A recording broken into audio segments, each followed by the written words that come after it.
యోహాను రాసిన సువార్త 8వ అధ్యాయం 12వ వచనం. దేవుని బిడ్డలారా, ఈరోజు దేవుని యొక్క వాక్యము వాగ్దానము. మరలా యేసు, నేను లోకమునకు వెలుగును, నన్ను వెంబడించువాడు చీకటిలో నడవక జీవపు వెలుగును కలిగి ఉండునని వారితో చెప్పాను.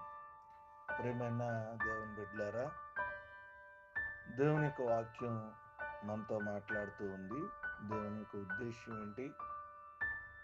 దేవుడు తన వెంబడించేవారు, తనని నమ్మినటువంటి వారు ఎక్కడికి ఎలా జీవించాలి అనే విషయాలు ఆయన స్పష్టంగా మాట్లాడినట్టుగా మనం చూడగలుగుతున్నాం. ప్రియమైన వారులారా, దేవుని చిత్తాన్ని తెలుసుకోవడం మనకు చాలా ముఖ్యమైన విషయం.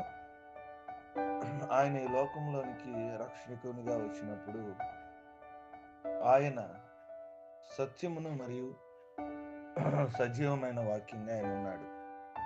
ఆయన చీకటితో ఉన్నటువంటి ఈ లోకాన్ని వెలిగించాలని ఆయన యేసుక్రీస్తు వారు తన తండ్రి అయినటువంటి తన తండ్రి ఈ లోకానికి పంపించడం వల్ల ఈ లోకానికి వెలుగు ఇవ్వాలని ఆయన ఈ లోకానికి వచ్చాడు. ప్రియమైన దేవుని బిడ్డలారా, మనం ఒక కొవ్వొత్తిని వెలిగించినప్పుడు ఆ కొవ్వొత్తి మరలా అనేక కొవ్వొత్తులను వెలిగించింది.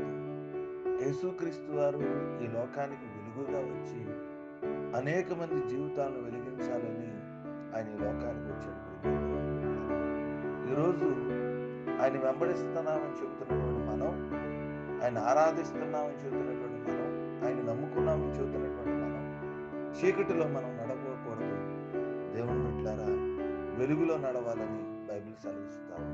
కాబట్టి మనలో ఉన్న చీకటి జీవితాన్ని ఇప్పటికైనా సరే విడిచిపెట్టి వెలుగులో నడిచి ఈ లోకానికి వెలుగుగా ఉంటూ అనేక మందిని వెలిగించేవారుగా మనం ఉంటూ దేవుని ఆశీర్వాదాలు పొందుకుందాం. ఈ కొద్ది మాటలు దేవుడు మన ఊళ్ళో ఫలించి ఆశీర్వదించుగాక. ఆమేన్. ప్రార్థన. తల్ల వంచుకుందాం, కళ్ళు మూసుకుందాం. మహోన్నతుని స్తోత్రాలు, మహాపరిశుద్ధుని కొందనాలు. మరొక శ్రేష్టమైన దినాన్ని మా జీవితాన్ని మీరు అనుగ్రహించినందుకు మీ స్తోత్రాలు. మరలా యేసు, నేను లోకమునకు వెలుగును, నన్ను వెంబడించి వాడు చీకటిలో నడవక జీవపు వెలుగు కలిగి ఉండుడని వారితో చెప్పినని మరి వాక్యం ద్వారా మాతో మాట్లాడారు. ప్రభా, మిమ్మల్ని నమ్ముకుని చీకటిలో నడవకుండా వెలుగులో నడిపించబడ్డానికి సహాయం చేయండి. ప్రతి ఒక్క చీకటి క్రియను తీసివేయమని ప్రార్థన చేస్తాం. ప్రతి ఒక్కరూ మిమ్మల్ని నమ్ముకున్న ప్రతి వ్యక్తి వెలిగించబడి వెలుగులో ఉండే విధంగా కృప చూపించమని కోరుకున్నాం. ఈ దినపు వివాహ దినాలు, పుట్టినరోజులు, నేను కుటుంబ అవసరతలు, పిల్లలు స్కూల్స్కి వెళ్తున్నారు, ఉద్యోగ బాధ్యతలు అన్నింటిలో కూడా మీరే తోడుగుని మిమ్మల్ని మహింప